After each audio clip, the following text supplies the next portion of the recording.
दोस्तों, स्वागत है आप सभी का हमारे अपने YouTube चैनल पर। आज हम बात करने वाले हैं मौलिक अधिकार फंडामेंटल राइट्स पार्ट 3 के बारे में। देखिए साथियों, सबसे पहले हम बात करते हैं समानता का अधिकार। समानता के अधिकार का उल्लेख है साथियों अनुच्छेद 14 से लेकर अनुच्छेद 18 तक। और अनुच्छेद 14(1) में विधि के समक्ष समता का उल्लेख किया गया है। और ये हमने लिया है साथियों ब्रिटेन के संविधान से। विधि के समक्ष समता हमने ब्रिटेन के संविधान से ली है। अनुच्छेद 14(1) के अनुसार इसके अनुसार सभी व्यक्ति समान है।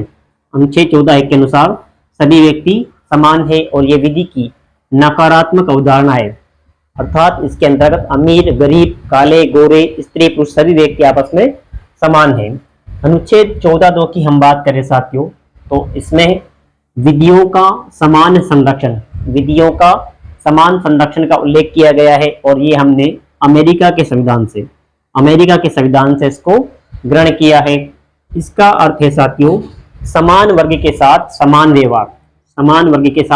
समान व्यवहार किया जाएगा और ये विधि की सकारात्मक अवधारणा है। इस समान वर्ग के साथ समान व्यवहार साथियों ये विधि की सकारात्मक अवधारणा है। अर्थात इसके अनुसार महिलाओं के साथ, बच्चों के साथ और बुजुर्गों के साथ संविधान के द्वारा अलग व्यवहार या फिर विशेष व्यवहार किया जा सकता है।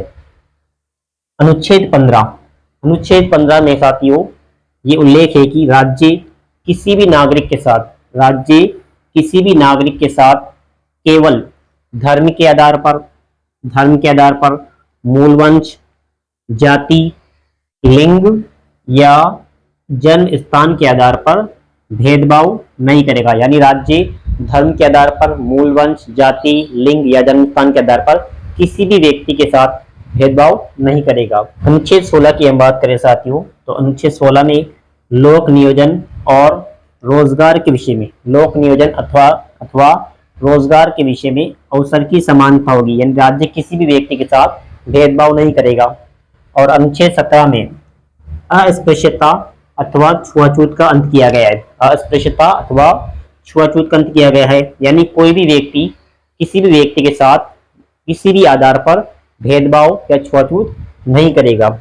अनुच्छेद 18 की बात करें साथियों तो अनुच्छेद 18 में उपाधियों का अंत किया गया है। यानी टाइटल्स का अंत इसमें किया गया है। लेकिन सेना और विद्या यानी शिक्षा के क्षेत्र में उपाधियां दी जा सकती है। इसके अलावा साथियों कोई भी